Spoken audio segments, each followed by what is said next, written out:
Monsieur le chef du gouvernement, Mesdames et Messieurs les ministres, Madame la présidente de l'Association des régions du Maroc, Monsieur le président de la CGM, Monsieur le président du GPBM, Messieurs les présidents et directeurs généraux, honorables assistants. Je voudrais commencer tout d'abord par remercier les organisateurs pour leur invitation et les féliciter pour cette initiative. Certes, la question de l'investissement a toujours été d'actualité dans notre pays, mais elle est davantage dans cette ère post-Covid marquée par une succession de crises et de chocs invraisemblables. Les séquelles de la pandémie s'imbriquent avec les implications du conflit en Ukraine, dont notamment les perturbations des chaînes d'approvisionnement, l'accélération de l'inflation et comme corollaire, une hausse des taux, un durcissement des conditions de financement, un ralentissement de l'activité économique et tout récemment encore l'enclenchement de ce qui peut devenir une crise bancaire aux États-Unis. Tout cela vient se recouper avec des changements de paradigme déjà à l'œuvre, liés à la transformation digitale, la fragmentation géopolitique, ainsi que la montée du souverainisme économique et des exigences en matière climatique. C'est donc cet environnement externe globalement défavorable et incertain que l'économie nationale est appelée désormais à évoluer. Jusqu'à présent, même si ces performances structurelles restent en deçà des espérances, nous ne pouvons que saluer la résilience notable dont elle a fait preuve, fruit d'efforts de réforme depuis plusieurs années. Cette conjoncture complexe nous amène à des arbitrages encore plus difficiles. Au plan de la politique monétaire, nous avons augmenté le taux directeur pour prévenir tout désancrage, des anticipations et l'enclenchement de spirales inflationnistes auto-entretenues. Certes, ces décisions peuvent avoir des impacts indésirables à court terme, mais le coût de non-action est largement plus élevé à moyen et long terme.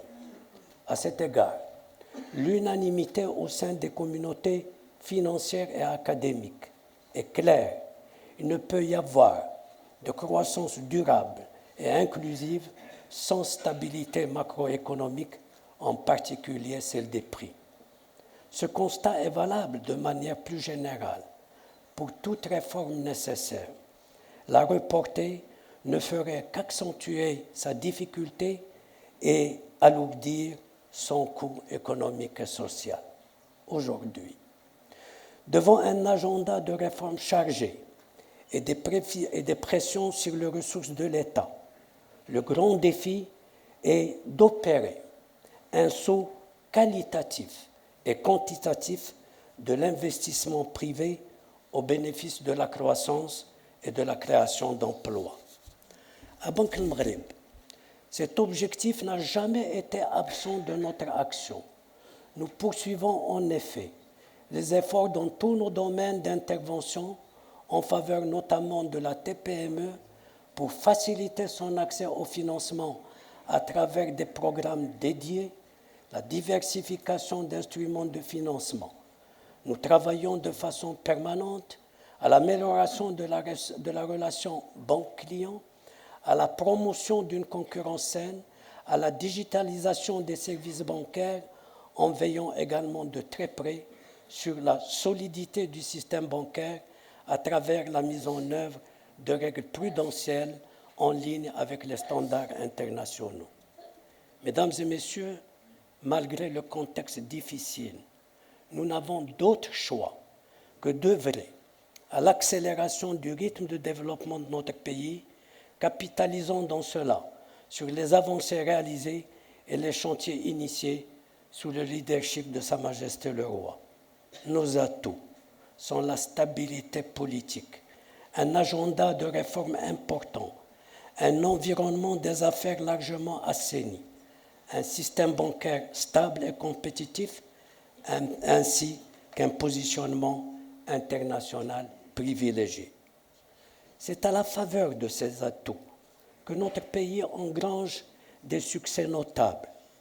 J'évoquerai, comme le chef du gouvernement l'a précisé, la sortie de la liste grise du GAFI, l'attractivité comme l'illustre le volume annuel des IDE et le succès de la dernière émission du Trésor, la confiance des institutions internationales comme en témoigne l'accueil des assemblées annuelles du Fonds et de la Banque en octobre prochain à Marrakech et, nous l'espérons, l'octroi dans quelques jours par le Fonds monétaire de la ligne de crédit modulable qui constitue, selon ses propres termes, une consécration de la solidité des cadres de politique économique et du bilan du Maroc.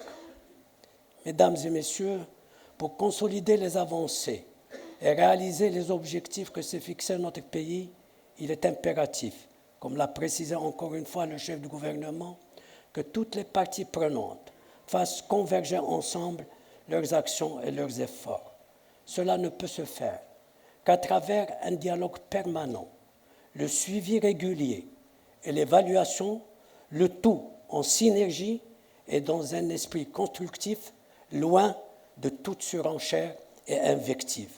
Dans ce sens, Banque Maghreb s'engage devant vous à renforcer son rôle de conciliateur, comme elle l'a fait en 2016, en 2019, lorsqu'elle a réuni les représentants de l'entreprise avec le système bancaire et plus récemment, lorsqu'elle a organisé plusieurs rencontres entre les représentants de la nation et les présidents des banques. L'objectif reste le même, celui d'un véritable décollage économique et social qui n'est d'ailleurs pas hors de notre portée après l'exploit que notre pays a pu réaliser sous l'impulsion et les orientations de Sa Majesté lors de la crise pandémique. Je vous remercie.